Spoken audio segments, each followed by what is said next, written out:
Our final speaker this afternoon likely needs little introduction to most of you. Hopefully, during the course of his two presidential campaigns in 2008 and 2012, many of you got to know, at least at a distance, Ron and Carol Paul. And he's with us here today, a longtime supporter of the Mises Institute, Dr. Ron Paul.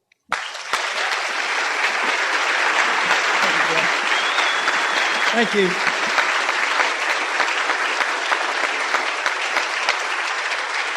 Thank you, Jeff. Thank you very much, and thank you for that nice welcome. You know, when Lou called and asked me about coming over and visiting with this nice group, I told him there'd be only one condition. I said, you know, I like to go and talk to the young people, and I said, as long as you get a group where everybody's under 35, I'll come. And it looks like he's fulfilled his promise. So thank you. You know, over the years, I've been introduced different ways, but sometimes I get introduced that I am the husband of Carol Paul. So that is what I am today, husband of Carol Paul.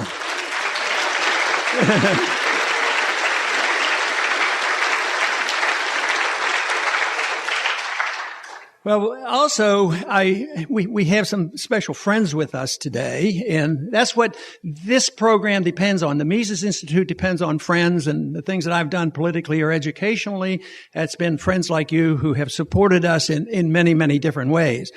But we came over from Houston on Thursday with very close friends who have been friends of ours for 40 years. I'm sorry I had to mention all those years, but it's about 40 years they've been helping and supporting me and the Mises Institute. And that's Carl and Lois Davis. I'm delighted that you were with us today.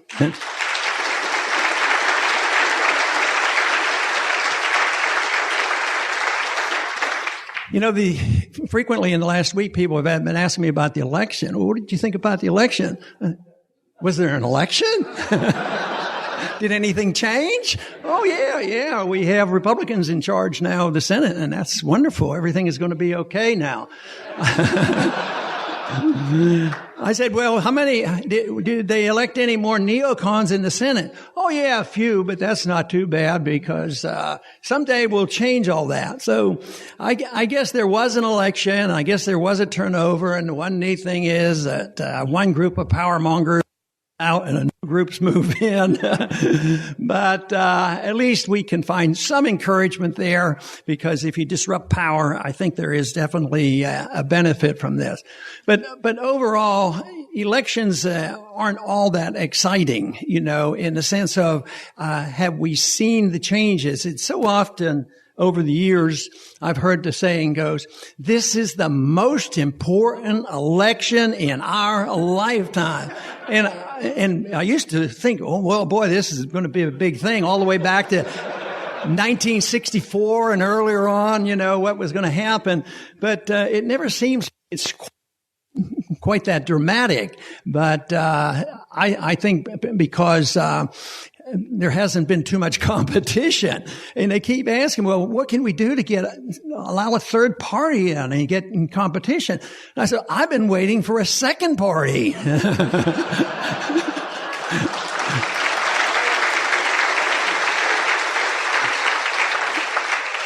But then again, people say, well, you heard it incessantly before the election that I ignored. And they would say, we have to get the vote out. Everybody has to vote. Why? Because the best examples for everybody voting is in the Soviet system. 98% of the people voted. And there was a monopoly control over those votes.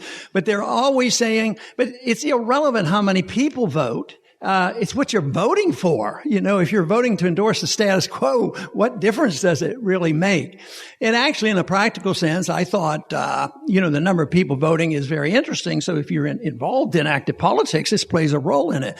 The first election I was involved in was in 1976. It was a special election. I had to get into the runoff, in order to have, to have a chance.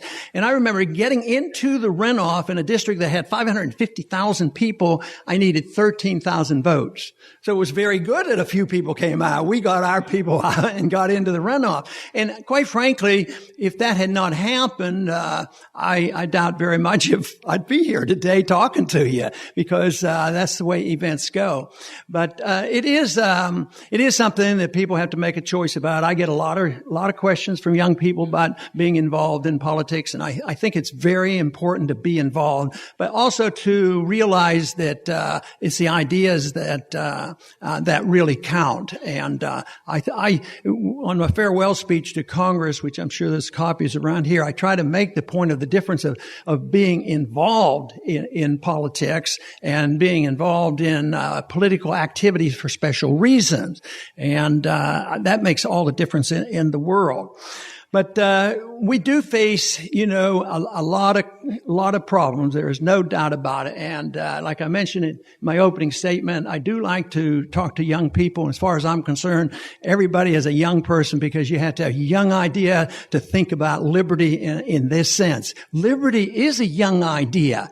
I think it's only starting. Of course, some people, what do you mean? It started back there in 1215, didn't it? And it's very interesting. But that's only a short time ago when you look at the history of man's conditions on the earth. We're talking about millions of years of history, and yet just such a short period of time. And really, the most important changes occurred probably over the last 240 years.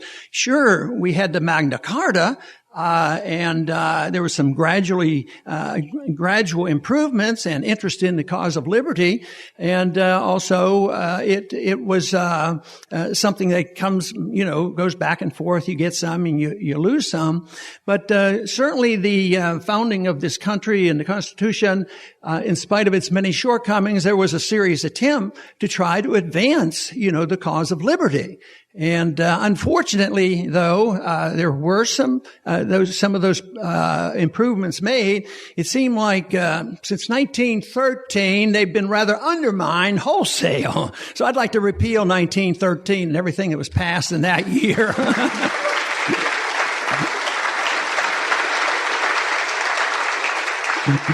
Now, the title of my talk that I was given is to talk about why freedom it doesn't come from our government.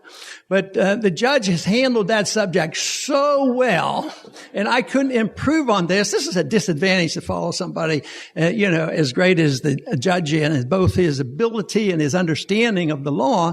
So I will talk a little bit about that, but he certainly understands what natural rights are about. And I talk about that frequently, and I usually have a phrase, something, where do rights come from, in order to include people. I believe in natural rights, and I believe in God-given rights, and some people just call it natural rights, and they don't want to invoke, as Jefferson did, the Creator, but it is something natural to us, and they're individual. I've so often talked about one of the problems we face today in this country is there's too much thinking of rights as a collective.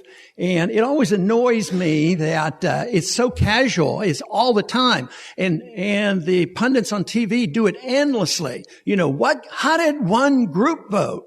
I think it's really a very bigoted way to cover each other. Oh, how did black people vote? How did white people vote? How did Hispanics vote? How did women vote? How did the gay people vote? And go on and look at all this stuff. And I think that just undermines steadily this whole concept that our rights are individual. We're important because we have those rights and, of course, have to protect it. So it's very easy to decide what the role of government ought to be. The government's role is not to provide safety and security. The role of government is there to protect our liberties. No more than that. And that's a pretty clear-cut responsibility. Too often they want perfect safety. And they want perfect security and perfect, economic security. And how do they do that? They do that by taking away liberty. And that, of course, is what they've been doing constantly.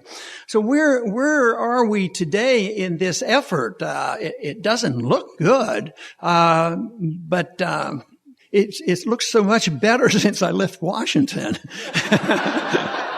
Because I spent a lot of time up there and I gave a speech or two, but nobody came to listen. So when I come to a group like this, then I get encouraged. And if I go to a college campus and see so many young people coming out, I really get encouraged. And I think that's where it's all about. And I think the work of the Mises Institute has just been fantastic. And I think what's going on today is not a national thing. I always claim that if we're going to make progress, it's not a Republican thing. It has to be much broader. Ideas have consequences, and we have to infiltrate all the parties and the thought processes. And I keep remembering Nixon's statement in 1971, we're all Keynesians now. He was right. We were all Keynesians, and we've been living with that. And believe me, about 99% are still Keynesians in Washington, D.C. But things are changing, and that makes all the difference in the world. And we are certainly in this transition. So there's much, I think, to be optimistic about. Not only has the Mises Institute been around, I would say 30 some years now, in early 1980s, that I think Lou and I talked about the organization. But today, there's been an explosion of interest. There's been a lot of interest all along, and I sensed that during the presidential campaigns, that all of a sudden in a college crowd, they would say, spontaneously, before I even got to the line about the Federal Reserve, say, and the Fed, and the Fed. And I said, hey, wait, I haven't gotten to that line yet. So that came about because of the educational effort. And I do know that this is not something going on in the United States. It's going on around the world, and it has to be.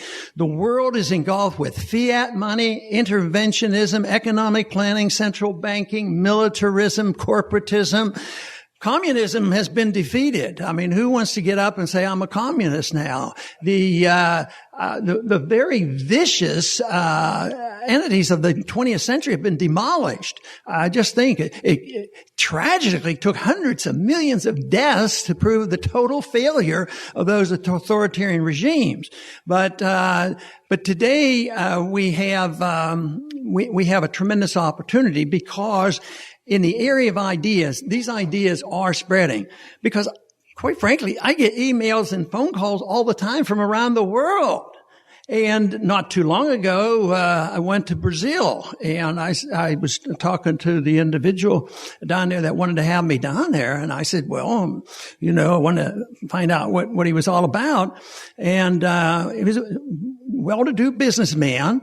And he explained to me, he said, I said, so often we ask, when did you get interested in liberty, and who influenced you? So I was asking him a few of these questions. He said, he was a well-to-do businessman and doing very well until the crash came and he lost everything. And then he came across the Mises Institute and Austrian economics, and he was influenced by that. Not only did he start his own Austrian school down there and a Mises Institute down there, he recovered financially. So it was a wonderful thing that happened. And I've been to Chile, but there's numerous invitations throughout Europe, Eastern Bloc nations that used to belong to the Soviet system. So I wished I could make all the visits, but it tells you that these ideas are alive and well, and they're spreading, and they can't stop them. As Victor Hugo said, if we see an army coming in, armies can stop another army. Physically, it's possible to do this. But on ideas, if an idea whose time has come, they cannot be stopped by an army, and they will invade the entire world.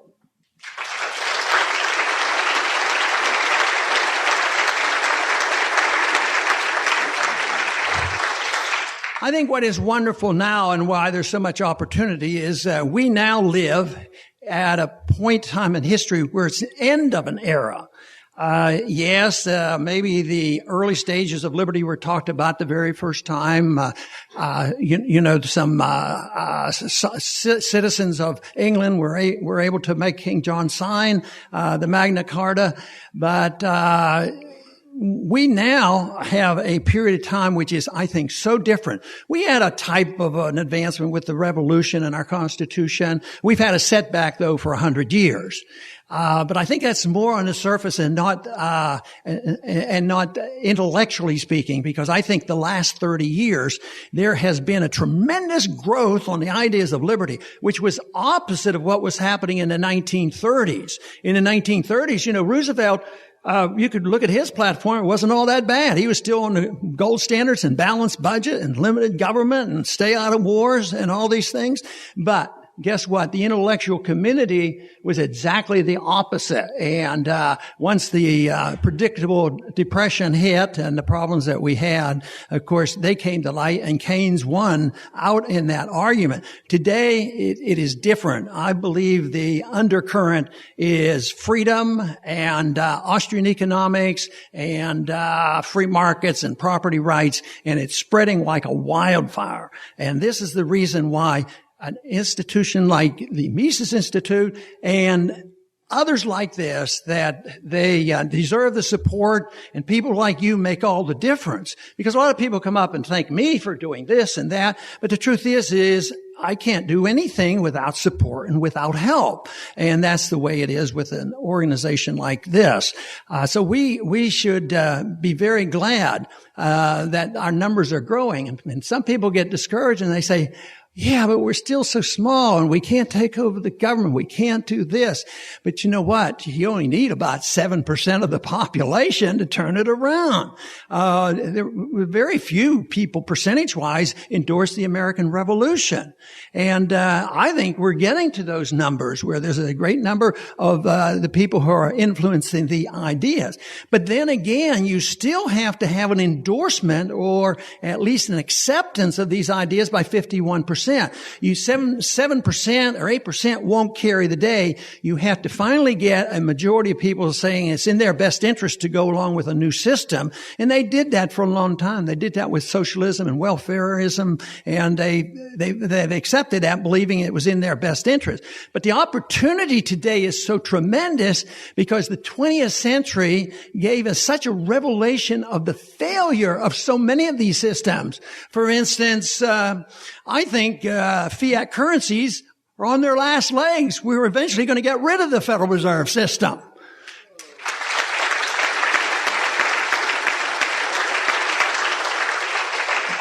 I think the militarism of big government is coming to an end. Just think right now, we have nuclear missiles all over the Middle East and armies and tanks and all the military power. And of course, we're the largest power, and we throw our weight around and we intimidate people and we say, you do it our way and we'll give you a lot of money. If you don't, we're going to bomb you.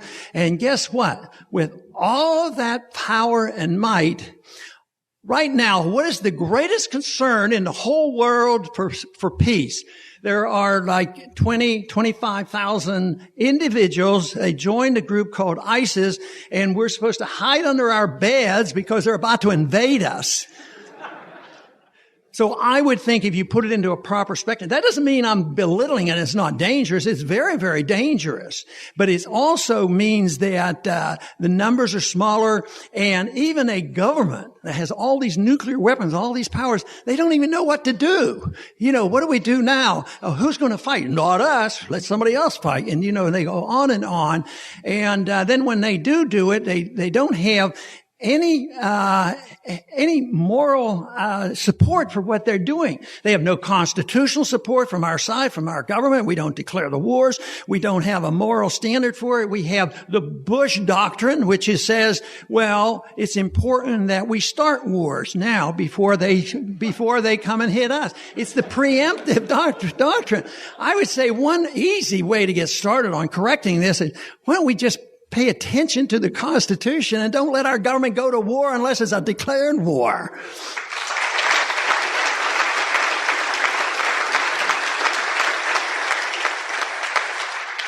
But we have this opportunity. I think the Keynesian economics will fail, and central banking is going to fail. This foreign policy of interventionism and big armies, it will fail.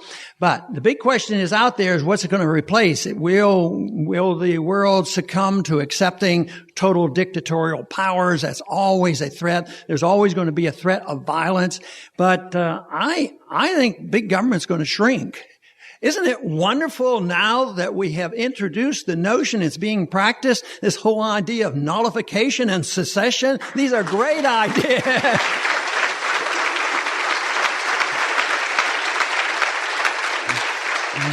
So independence, people have been critical of me because I sort of take a stand that emphasizes those points. And what they want to do is say, oh, you're un-American, or that means you wouldn't have freed the slaves. A few things like that. So, but what about the secession of the colonies from the British Empire? I would think that would have been a pretty good declaration of independence. And what about the breaking up of the Soviet system? That's not a bad idea. And it isn't like we don't still in this world have an example that we could look at and maybe give a little study to it. The more I look at it, the more I admire at least the intent and really the way it's working. Switzerland. Why don't we have a national defense policy like Switzerland?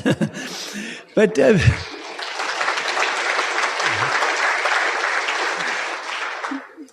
how many people in this room know the name of the president of Switzerland? Nobody knows who it is. And I was talking to a Swiss citizen the other day, and he says, I'm fascinated that nobody knows the name of your president. He says, well, there's actually 7 presidents. There are 7 elected to the commission, and they vote on somebody who's a president for 1 year, and there's no State Department. They have no executive branch. And guess what? They have no wars. And I am convinced the people don't want the war. The governments want the war for various reasons, and they control the media and they build up the war propaganda, and we've been living with that for so long. Early on, whenever there's a talk of war, the people are against it. That was the way it was with Iraq, and then the propagandists come out and talk people into it, and they're lied to, and they're convinced Saddam Hussein is about to drop a nuclear weapon on us. And then a year or so ago, our president said, that guy that won the Nobel Peace Prize, he said, now that the Iraq war's gone so well, we can leave there. And the good war, though, that we really had to fight is in Afghanistan, and that's been going real well, too. So he says, where should we go now? Oh, Syria's a neat place. Why don't we just go into Syria? We never liked Assad. He's a bad guy, and he doesn't have a good reputation. We got to help the people of Syria. So, of course, we march in there and drop bombs, and that didn't do so well, and it's getting out of control. And this group of ISIS, they end up with all the weapons. So now that we're going back into bombing, I just think this is so dramatic. It makes the point so dramatically, and that is, we decide to go back in and start bombing, and the instruction to our pilots is, first, go and destroy all the American weapons. Because they were all in the hands of the enemy. So we did that, and guess what? This week they're going to vote for another $6 billion for more weapons. When I saw that the instructions were to destroy American weapons, I thought, bet the military-industrial complex are very pleased today.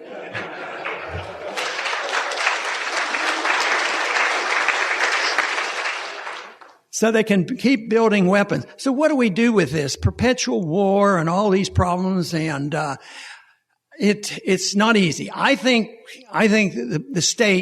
the powerful states will be diminished in power, and the people have to speak out.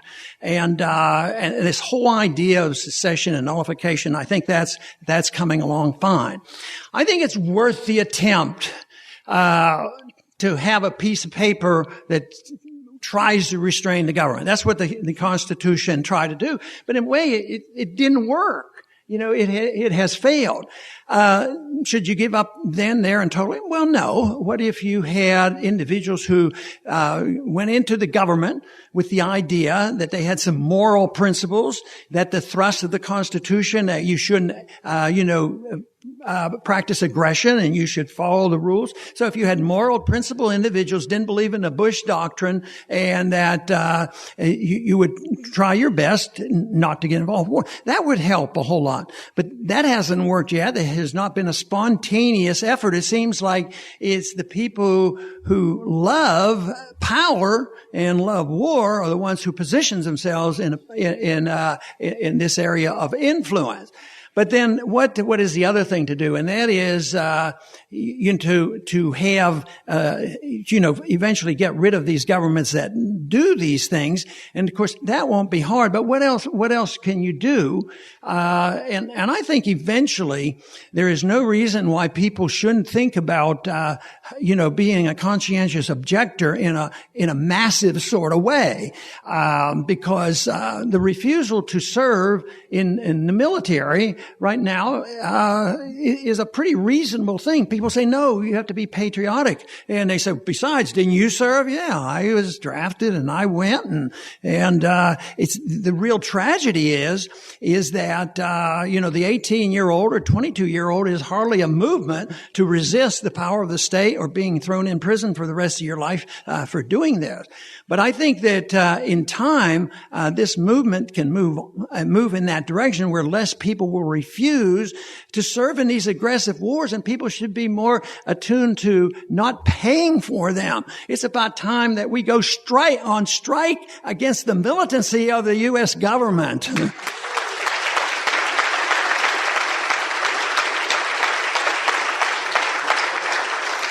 The other reason why I lean toward optimism is technology. Just think of all the technology of last 200 or 300 years, especially, which from the Industrial Revolution on, which is probably 80 or 90% of advancement of science and all, just a short period of time. Inevitably, all this advancement of technology has gone into the hands of the government to fight more wars and kill more people. So we should get the government's hands out of this business. And I think there's an opportunity for us to take technology now and use it for the cause of liberty. For instance, like the internet. Do we have to depend on the government stations? Do we have to depend on government TV? Oh, you say they're private? Yeah, sure. They're private. But it's the same news no matter where you get it. So are we going to, do that? And, or should we be able to get around it? Yes, we can. The internet is something unbelievably massive. And of course you say, yeah, but the government's watching us. They know where we're going and what we're going to do. But what about encryption? There has to be people out there a lot smarter than I am about technology. And I can read the stories how private industry is trying to use encryption to defy the government. And what we want is a contest now between private encryption versus government surveillance. And there's no reason why we can't be optimistic enough to think that technology can be used for the cause of peace. And I think this is one of the reasons why our movement is succeeding. It's technology. And how can we talk to people around the world, instantaneously? The other night I did a couple tweets dealing with the election. I had to confess I did watch the election return. And somewhere I was suggesting a few things here at home. I got a few criticism, but I got a lot of results from around the world. They were interested, so it's instantaneous, and that's what I think is so marvelous. So I really believe there's a lot of room for progress. We have to accept a couple basic principles, a libertarian principle, and it fits my personal religious Christian beliefs, and that is the principle of non-aggression. Well, why should we ever accept the idea that you can initiate force against somebody else? Oh, because he might hurt himself. We're going to force you to wear your helmet. You might fall down and hit your head, and I'll have to pay for your hospital bill, so I'm going to force you to do this. And you don't eat right, I'm going to force you to do that. And besides, you might gamble your money, and they have all these things that they have to want to do. So I think that now we have this tremendous opportunity to reverse that trend, and it's a available to us. So I believe that the whole idea of freedom can be even advanced to the point where it can be achieved. Not even without government, especially without government, because I think that's where it'll come from.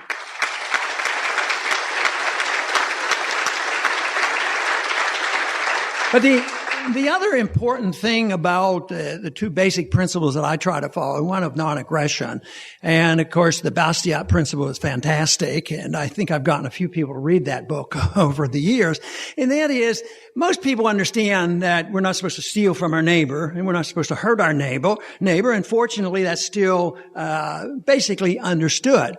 But they don't understand that if you and I can't steal from our neighbor, we should never let the government do the stealing for us.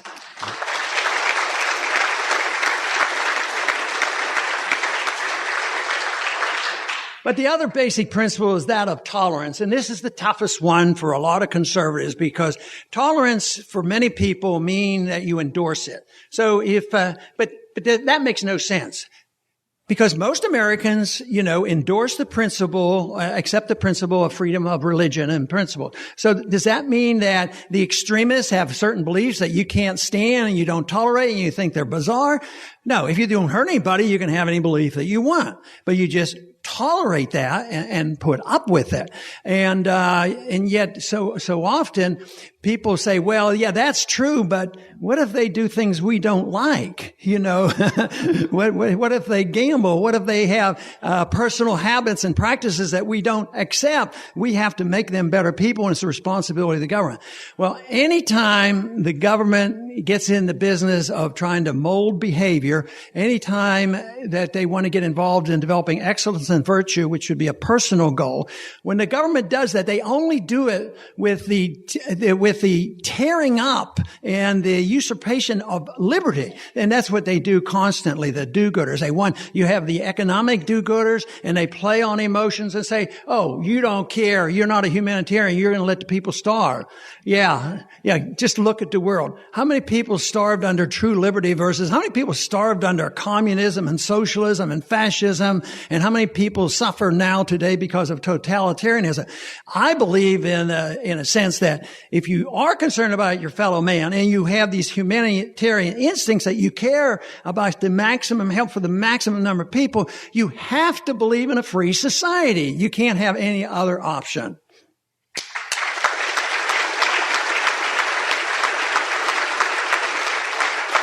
For me, I think the wonderful thing about liberty is that it brings people together. Because if there's one group that wants liberty for one thing that I don't want to have any part of, and another group wants it for somebody else, they might have a religious belief or something else, it should bring us together. If you're going to use liberty, you want to get everybody together to defend and promote liberty, and then not argue and fight over how a person uses their liberty, because it's individual, and even if liberty hurts oneself, they have to be allowed to do it. The worst thing you can do is have a government that wants to protect you against yourself. There's nothing left once the do-gooders get involved in that, and we have way too much of that right now.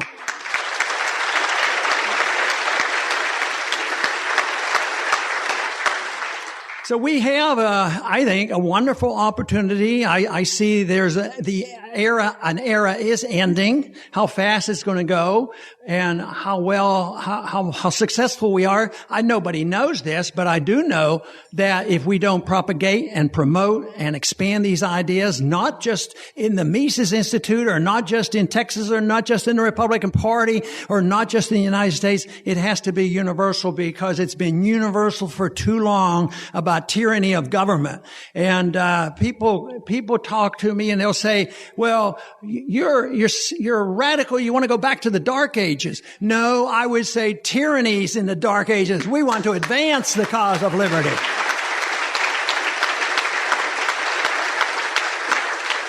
So it's very modern, it's very new, And it's delightful. There's no reason why we should lose the intellectual fight. How can we lose the fight when we talk about allowing people to run their own lives as they see fit, have more prosperity and more peace? How can we lose this argument? And basically, it's because people want a free lunch. Now, the free lunch was a strong argument, and the free lunch or the prosperity came because we did have a fairly free society.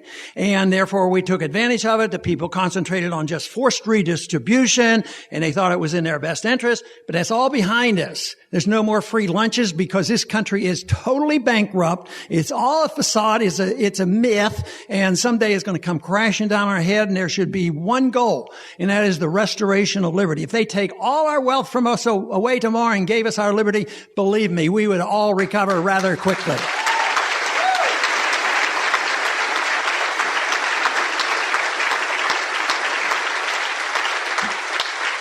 Mises had great advice for us. He says it takes two kinds of people to promote, a society. He says there has to be individuals, and I'm sure he included himself because he was, people who think in a theoretical terms and write theory and write about economics and these principles. They have to put them down. But then he said there's another group that has to be able to take that, and I like the word that he used.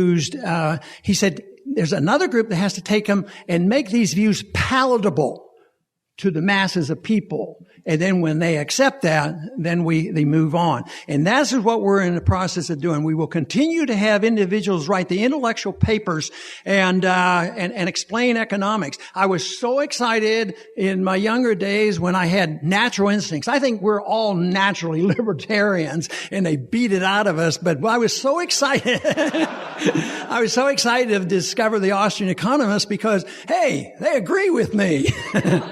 The whole thing is that they give you intellectual support for these views, and we're way ahead on this. So this, to me, is we're looking for people who will help make these views palatable. Everybody has a responsibility. And I believe so sincerely that a group like this, and I know you're all below 35, so you have a lot of time to do this, and that is that you have a greater responsibility. If you know what's wrong and you're capable and you've read and you're convinced, I believe you have a greater moral responsibility to do something about it. And so often people will come up, okay, you convinced me. Tell me what I have to do. And I have a very simple answer. Do whatever you want. Do whatever you think you can do. And everybody has another angle. They can do things. And the people that have gotten involved in the last several years have been very creative. So I'm excited about what's happening, but I'm not naive. There's still going to be a lot of violence and a lot of trouble, but I just want to keep it local. I want to take the power away from the government and let us, the people, solve the problems. Thank you very much.